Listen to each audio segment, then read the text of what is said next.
नमस्कार,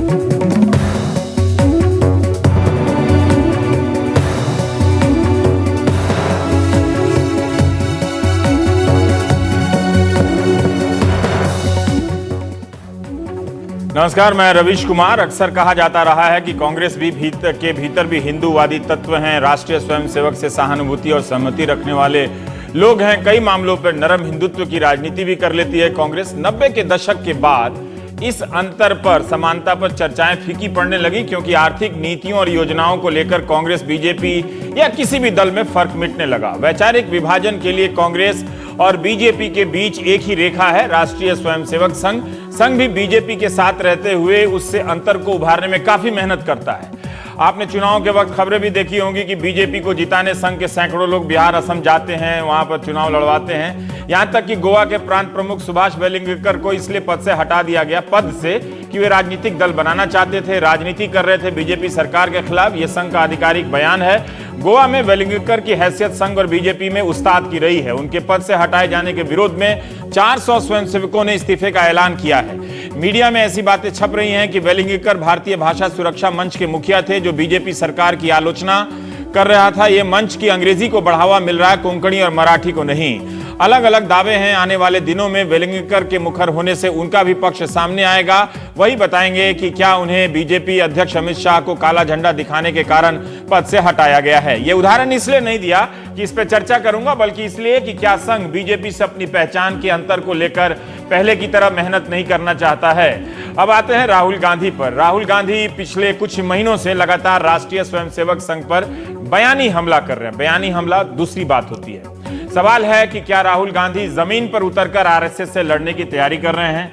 क्या राहुल गांधी इस लड़ाई में कांग्रेस को भी झोंकेंगे? क्या कांग्रेस का आम कार्यकर्ता और नेता भी संघ से लड़ने के लिए तैयार है? तैयार से मेरा मतलब यह है कि क्या उसकी वैचारिक तैयारी है? सिंपल शब्दों में, क्या उसकी पढ़ाई हुई है? पढ़ाई।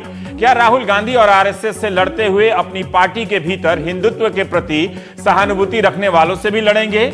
क्या राहुल के नेतृत्व में मौजूदा कांग्रेस राष्ट्रीय स्वयंसेवक से सड़क पर लड़ने की तैयारी में है, या दिल्ली में बयानों के जरिए ही लड़ने की खानापूर्ति होगी? कांग्रेस की सरकारों के दौरान तो ऐसी घमासान लड़ाई दिखी नहीं, लेकिन क्या राहुल गांधी इस बार सीरियस हैं? 2014 में महाराष्ट्र के भिवंडी में उनका बयान था कि आरएसएस के लोगों ने गांधी की हत्या की, मानहानि का केस हो गया उन पर, सुप्रीम कोर्ट तक पहुंचे, तो ऐसा सुनने को मिला कि अब अपने बयान से बदल रहे हैं। गुरुवार को खबर आई कि राहुल गांधी अपने बयान से पीछे नहीं हटेंगे, ट्रायल का सामना करेंगे। इसके लिए भिवंडी की अदालत में उन्हें जाना पड़ेगा। जो नहीं जाना चाहते थे, अब अदालत ने कहा आपको खुद ही पेश होना पड़ेगा। पंजाब हरियाणा कोर्ट ने बापू की हत्या के मामले में 21 जून 1949 को सुनाते हुए अपना फैसला नाथूराम गोडसे को सजा दी थी। 1949 के बाद फिर से मुकदमे की फाइल कोर्ट में और पब्लिक में खुल सकती है। गांधी की फिर से हत्या होगी और मुकदमा चलेगा। इस बार एंकर लोग भी जज होंगे।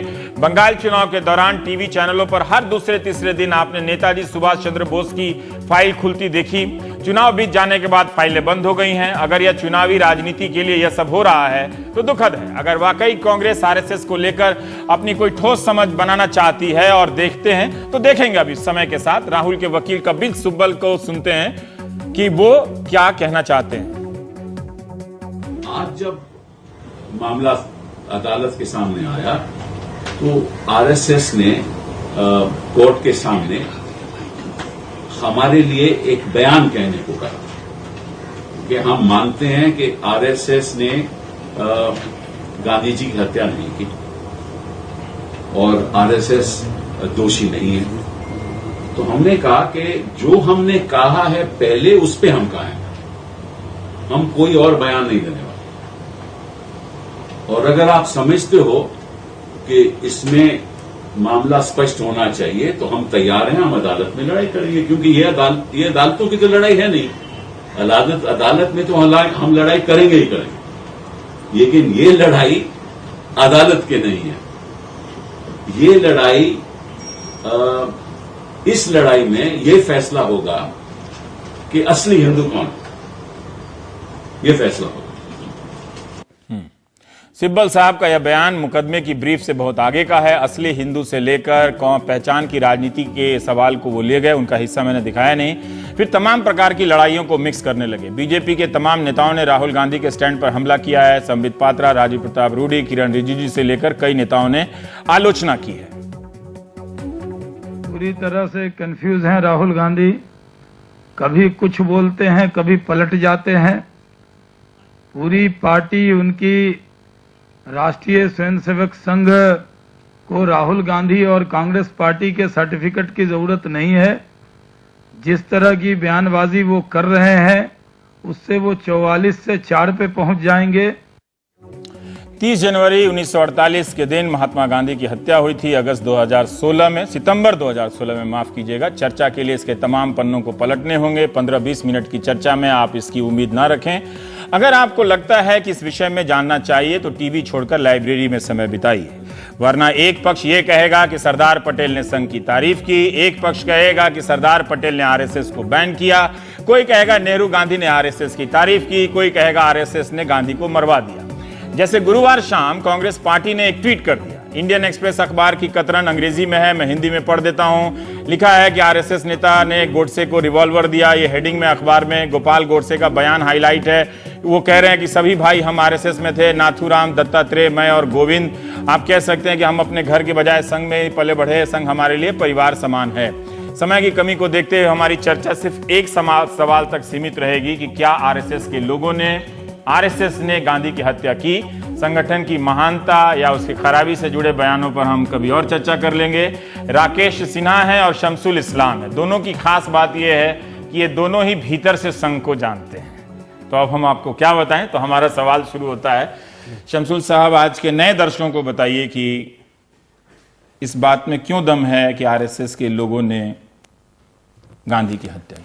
रवीश, आपने जो फरमाया कि फैक्ट्स के बिना बहुत सारी बहस हो रही है। हाँ। मैं बहुत जल्दी से एक क्रोनोलॉजिकल ऑर्डर में संक्षेप जी बहुत मुख्य है वही मुख्य कहेंगे। आप दोनों नोट्स लेके आए, मैं घबरा गया हूं। 4 फरवरी 1948 को सरदार जी के महकमे ने बैन लगाते हुए कहा, देश के विभिन्न भागों में उसके सदस्य व्यक्तिगत रूप से आगजनी, लूटमार, डाके, हत्याएं तथा लुका छुप कर शास्त्र गोला और बारूद संग्रह करने जैसी हिंसक कार्रवाइयां कर रहे हैं। जी, और हत्या हो गई 30 तारीख को, 30 जनवरी को। उसके 6 दिन के बाद, 5 दिन के बाद ये है। उसके बाद सरदार एक दूसरी इंपॉर्टेंट चिट्ठी लिखते हैं और वो चिट्ठी है नेहरू जी के नाम।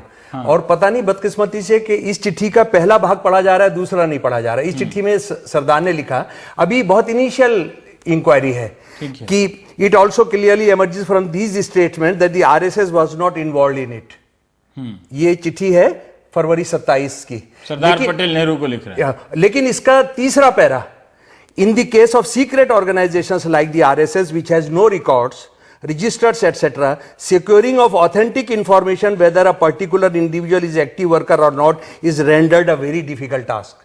मैंने उनका कोई रिकॉर्ड नहीं है तो पता करना। तो अब हम जो कह रहे हैं कि वो नहीं इन्वॉल्व है, हमारे पास कोई रिकॉर्ड नहीं। लेकिन इसके बाद बहुत इंपॉर्टेंट है जनाब, सरदार पटेल का श्यामा प्रसाद जी को चिट्ठी जुलाई 18, मैं ये क्रोनोलॉजिकल ऑर्डर में रख रहा हूं आपके पास। लेकिन हमें मिली रिपोर्ट इस बात की पुष्टि करती है कि इन दोनों संस्थाओं का, खासकर आरएसएस की गतिविधियों के फलस्वरूप देश में ऐसा माहौल बनाया कि ऐसा बर्बर कांड संभव हो सका। मेरे दिमाग में कोई संदेह नहीं है कि हिंदू महासभा गांधीवादी भाग षड्यंत्र में शामिल था।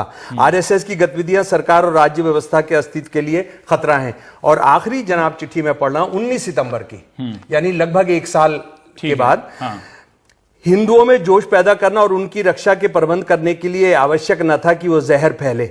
उस जहर का फल अंत में यही हुआ कि गांधी जी की अमूल्य जान की कुर्बानी देश को सहनी पड़ी और सरकार व जनता की सहानुभूति जरा भी आरएसएस के साथ न रही बल्कि उसके खिलाफ हो गई। मैं आखिरी बात अब कह रहा हूं इसके साथ जोड़कर, आरएसएस ने गांधी की हत्या की थी, मैं ये जानना चाहता हूं। आरएसएस से जुड़े हुए लोगों ने की थी। और मैं ये आज इस प्रोग्राम में जानना चाहता हूं कि आरएसएस की कोई लिस्ट होती है क्या? आरएसएस की कोई ऑथेंटिकेटेड लिस्ट है कि इसमें मिला लीजिए।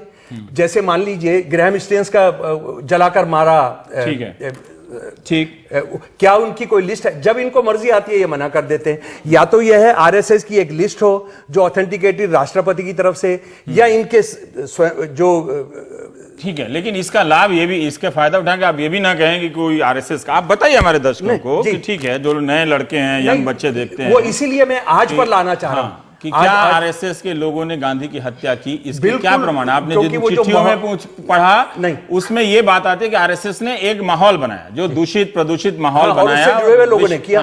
7 जुलाई से ऑर्गेनाइजर शुरू होता है, 7 जुलाई 1947 से। और गांधी जी की हत्या के दिन तक उसमें गांधी जी के खिलाफ जो कार्टून्स आप देखेंगे, शर्मनाक कार्टून्स हैं। और ये तो कांग्रेसी बेवकूफ है जो उसका इस्तेमाल नहीं कर रहे हैं, यानी वो बता नहीं रहे देश के सामने। रहने देते हैं अब राकेश जी का। जी जी देखिए रवीश जी, मूल सवाल यह जो है, उन्होंने बोला उसी के संदर्भ में जवाब उन्होंने क्या कहा है ये मेरे लिए महत्व का नहीं है। अच्छा। मूल सवाल यह है कि आरएसएस के लोगों ने गांधी को मारा या नहीं मारा। कांग्रेस तो ये बात से मुकर गई कि आरएसएस का हाथ है, उसने कहा अब आरएसएस के लोगों पर टिका है। अब मैं दो बातें कहना चाहता हूं। देखिए पूरा जो हमारा इतिहास है, जो हिंदुत्व मूवमेंट का इतिहास लिखा गया है, उस मूवमेंट के इतिहास में हिंदू महासभा और आरएसएस को एक करके देखा गया है। और कहाँ किसने देखा? सब हिंदू महासभा और आरएसएस, एक लेखक का नाम बताओ। सभी लेखकों ने हिंदू महासभा, सभी आदित्य मुखर्जी से लेकर मृदुला मुखर्जी होते हुए, अभी मैं आपके एनडीटीवी पर डिस्कशन में कहा, वो आरएसएस और हिंदू महासभा को एक ही मानकर चलते हैं कि एक ही विचारधारा के लोग थे, एक ही, सिर्फ दो अलग नाम है। दो बात आप समझ लीजिए कि आरएसएस और हिंदू महासभा में एक बड़ा अंतर 1932 से आना शुरू हुआ, जब नाथूराम गोडसे ने और गोविंद माधव पुराणिक एक हिंदू महासभा के बड़े नेता थे। ऐसे 5 लोगों का एक गुट था जिसने एक सावरकर जी को पत्र लिखा और पत्र में कहा कि आरएसएस के लोग हिंदुओं की ऊर्जा को बर्बाद कर रहे हैं, ये अहिंसा की बात कर रहे हैं। और इसका एक कारण था, 1930 में डॉक्टर हेडगेवार ने जब ये निर्णय लिया कि आरएसएस सविनय अवज्ञा आंदोलन का हिस्सा बनेगा, उस समय तिलक के समर्थकों में और हिंदू महासभा के लोगों में घोर प्रतिक्रिया हुई। हिंदू महासभा के एक अखबार में 12 लेख लिखे गए, वंदे मातरम अखबार मुंबई से। आप कह रहे हैं हिंदू महासभा के लोगों ने मैं पूरा कर लूं। 12 लेख में क्या कहा गया मालूम है? एक लेख में कहा गया डॉक्टर हेडगेवार को इतिहास के कूड़ेदान में फेंक दिया जाएगा। तो फिर हैदराबाद का सत्याग्रह बहुत प्रसिद्ध सत्याग्रह है 1938-39 का, उसमें आरएसएस ने ऑफिशियली निर्णय लिया कि हम पार्टिसिपेट नहीं करेंगे, जो कि हिंदू महासभा और आरएसएस के बीच में आपस की द्वंद्व का बड़ा कारण बना। तो हिंदू महासभा और आरएसएस को एक अलग अलग देखना चाहिए। नाथूराम गोडसे नंबर नाथूराम गोडसे ने हिंदू महासभा ने हत्या की गांधी की। वो कौन किया वो तो ट्रायल में क्या आ हम चुका ये है। कह सकते हैं? नहीं, मैं क्यों क्या आपको जानकारी है? मैं जानता हूं नाथूराम गोडसे और उसके साथियों ने हत्या की।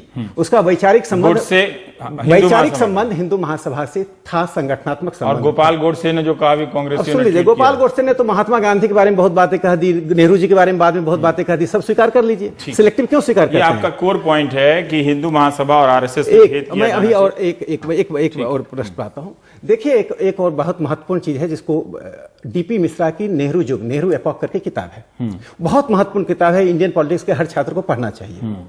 उसमें उन्होंने एक बहुत महत्वपूर्ण बात उठाई है, जो कि कपूर कमीशन की रिपोर्ट भी पढ़नी चाहिए। हाँ, कपूर कमीशन में 407 डॉक्यूमेंट भारत सरकार और राज्य सरकारों ने प्रस्तुत किया है। 101 विटनेसेस को एग्जामिन किया गया। उसमें आर.एन. बनर्जी भी थे, जो गांधी जी की हत्या के समय में होम सेक्रेटरी हुआ करते थे। और आर.एन. बनर्जी ने साफ कहा कि आरएसएस का नाम घसीटा गया। आर.एन. बनर्जी की अपनी प्रतिष्ठा थी, वो कोई संघ के समर्थक नहीं थे। 19वें नंबर के विटनेस थे। 101 विटनेस को 162 दिनों में लगभग ये बताया। बनर्जी साहब को अगर ये पता था कि संघ का नाम घसीटा गया तो उस दिन बनर्जी साहब ने बताया होगा कि सरकार का कॉम्युनिक तो लोग पढ़ रहे हैं, सरकार ने कॉम्युनिक जारी किया। तो बनर्जी साहब के हिसाब से किसने हत्या की? उन्होंने बताया है, उन्होंने कहा ये गोडसे और ग्रुप का जो मिलिटेंट हिंदू महासभा का ऑर्गेनाइजेशन हिंदू ग्रुप है। गोडसे का तो एक भूमिका वो कह रहे हैं ना कि भाई आरएसएस में थे कि नहीं। गोडसे का भी आरएसएस में था? गोडसे का 32 के बाद से आरएसएस से कोई संबंध नहीं था। 32 के पहले गोडसे का कोई मिनट्स है इसके? देखिए 32 मैंने गोडसे का पत्र कोट किया, जो कि सावरकर पेपर में विद्यमान है नेहरू मेमोरियल म्यूजियम लाइब्रेरी में। एक दूसरा में एक छोटा सा प्रश्न उठाने दीजिए कि देखिए कांग्रेस के भीतर एक युद्ध चल रहा था। कांग्रेस के भीतर उस वक्त बहुत बड़ी संख्या में लोग आरएसएस के समर्थक थे, बहुत बड़ी संख्या में। उसमें स्वयं पटेल भी आते थे, पुरुषोत्तम दास टंडन थे। सर नेहरू जी ने आरएसएस के एंटी आरएसएसिज्म को यूज किया है अपने विरोधियों को साइडलाइन करने में। इसका सबसे बड़ा प्रमाण है पुरुषोत्तम दास टंडन, कांग्रेस के डेमोक्रेटिकली, इस बात का गोडसे की हत्या मैं बता रहा हूं ना। तो ये जो डेमोक्रेटिकली इलेक्टेड प्रेसिडेंट पुरुषोत्तम दास टंडन को जो हटाया गया, उसका नेहरू जी का क्या स्टेटमेंट था कि ही रिप्रेजेंट्स फोर्सेस लाइक आरएसएस, उसको हटाया गया। पट्टाभी सीतारामैया और राधा कृष्णन जब 1950 में हरियाणा रेवा में आरएसएस की रैली में गए। पता है कि टंडन को किस लिए हटाया गया? वो ये कारण उनका नेहरू को लगता था कि वो सांप्रदायिक नीतियों पे चल रहे हैं, तो बाकायदा चुनाव लड़ा था नेहरू ने। ठीक है, पता है वो चुनाव जीत कर आए थे। अगर किसी ने आरएसएस का नाम ले लिया तो फिर मुद्दे पर आए, टाइम खराब ना करें। उस वक्त आरएसएस की आलोचना कर दिया तो आरएसएस मैं बता दूं 5 अक्टूबर 1949 को कांग्रेस वर्किंग कमेटी ने रिजोल्यूशन पास करके आरएसएस के लोगों में का स्वागत किया। सिर्फ एसके सिन्हा जो बिहार के सीएम थे, उन्होंने एक डाइसेंट नोट दिया, ठीक। बाकी सब लोग से साथ ठीक थे। है।